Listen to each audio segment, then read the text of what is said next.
Yo, magandang hapon sa inyo mga boy. So, andini ako sa bakura namin.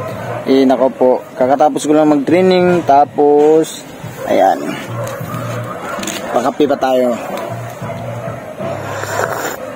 Katapos ko lang mag-training mga boy. So, paisip ko ngayon mga boy na rin si Tosik. Ang pangalan nitong bike na to is Tosik. Tapos ang mayari ng bike na rin is si Kuya Pit, Pinitinti Apolinar. Tapos ito si Tosik at saka yung pangalan ni Kuya Pit i-combine ko. Tas itatawag ko kay Tosik is Pitik. So ito si Pitik mga boy. Makikita nyo rin sobrang dumi. Hindi naman madumi, lang mga pisik lang ng tubig kasi nung isang araw nung galing ako sa bahay namin, umuwi ako, umulan, nabutan ako ng ulan, kaya ayan, maraming pisik diyan. So biglaan lang to, napaisip ako na arin si Tosik, arin si Pitik, Tosik arin si Pitik, punasan ko mga boy. So ayan, may pamunas na tayo. Yan, punasan ko siya kasi siyempre gagamitin ko. Hindi naman to sa akin, pero pinahiram ako, dapat alagaan ko, di ba?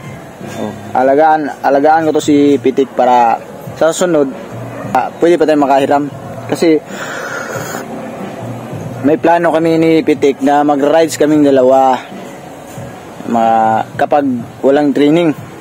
Na-rides kaming dalawa kapag walang training.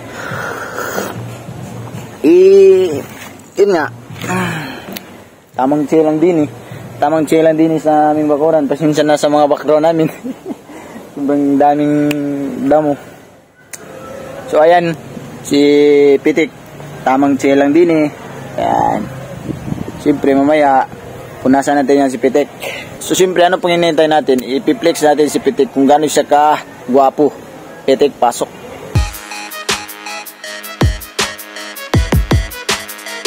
Alam nyo mga boy, ari si Pitik, hindi niya ako pinapahiya kasi nung kaming dalawa ay nag-rides papunta dun sa Tops of Cebu, Busay. Hindi niya ako pinapahiya. Tapos ito si Pitik, first time lang niya pumunta dun sa Busay.